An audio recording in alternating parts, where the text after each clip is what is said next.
Magandang umaga po sa lahat ng mga viewers, sa lahat ng mga subscribers. Magandang umaga po sa inyong lahat. Nandito po tayo ngayon sa isang tabi ng kalsada, no? Sa Mama's Pharmacy.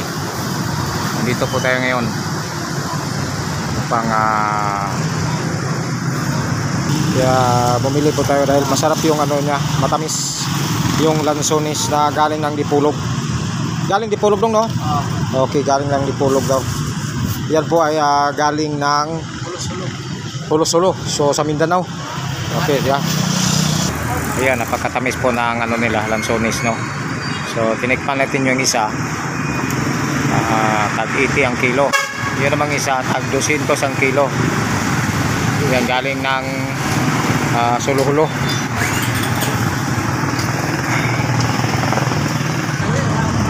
So sa mga nagtatanong kung saan po na lugar na ito, ay nandito po tayo ngayon sa Dumaguete City, no? Lugar ng The Gentle People.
Ito ang pedicab, Dos Andanas.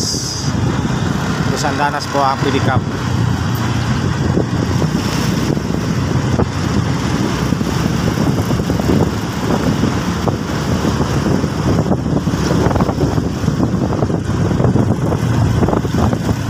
Yan ang pedicab, Dos Andanas.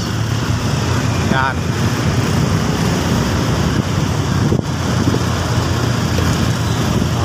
See? Okay guys, hanggang dito lang po ang ating video. Maraming salamat po sa inyong pagpanood. Thank you.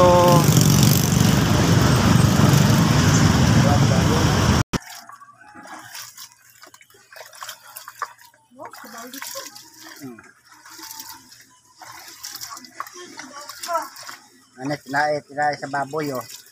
Ako luto ni muna ko ng kuan, bopis.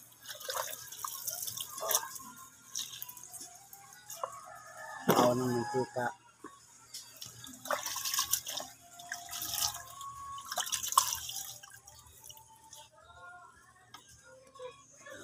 Wala yun. Si Jason Prats ang kontrabida sa Piligpit si Palos.